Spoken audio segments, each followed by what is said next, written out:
पांचों पांडव युधिष्ठिर, भीम, अर्जुन, नकुल और सहदेव पितामह भीष्म तथा विदुर की छत्रछाया में बड़े होने लगे। उन पांचों में भीम सर्वाधिक शक्तिशाली थे। वे 10-20 बालकों को सहज में ही गिरा देते थे। दुर्योधन वैसे तो पांचों पांडवों से ईर्ष्या करता था, किंतु भीम के इस बल को देखकर उससे बहुत अधिक जलता था। वह भीमसेन को किसी प्रकार मार डालने का उपाय सोचने लगा। इसके लिए उसने एक दिन युधिष्ठिर के समक्ष गंगा तट पर स्नान, भोजन तथा क्रीड़ा करने का प्रस्ताव रखा, जिसे युधिष्ठिर ने सहर्ष स्वीकार कर लिया। गंगा के तट पर दुर्योधन ने विविध प्रकार के व्यंजन तैयार करवाए। स्नानादि के पश्चात जब सभी ने भोजन किया तो अवसर पाकर दुर्योधन ने भीम को विषयुक्त भोजन खिला दिया। भोजन के पश्चात सब बालक वहीं सो गए। भीम को विष के प्रभाव से मूर्छा आ गई। मूर्छित हुए भीम को दुर्योधन ने गंगा में डुबा दिया। मूर्छित अवस्था में ही भीम डूबते उतराते नागलोक में पहुंच गए।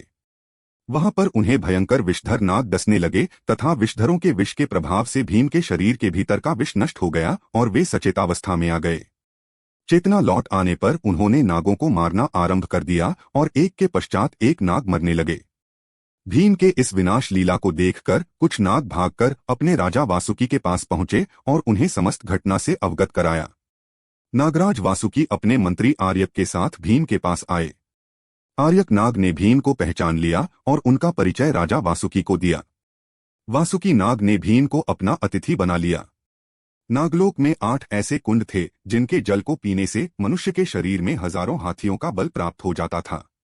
नागराज वासुकी ने भीम को उपहार में उन 8 कुंडों का जल पिला दिया। कुंडों के जल पी लेने के बाद भीम गहन निद्रा में चले गए।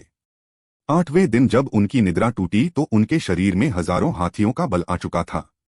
भीम के विदा मांगने पर नागराज वासुकी ने उन्हें उनकी वाटिका में पहुंचा दिया।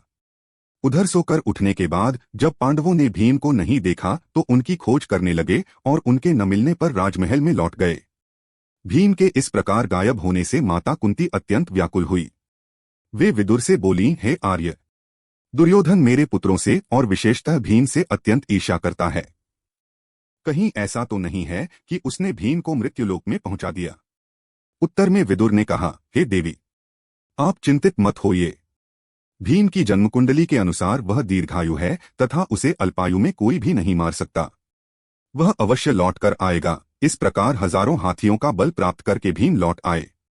अगर आपको यह कहानी पसंद आई तो वीडियो को लाइक और हमारे चैनल को सब्सक्राइब करना न भूलें। मिलते हैं अगली वीडियो में।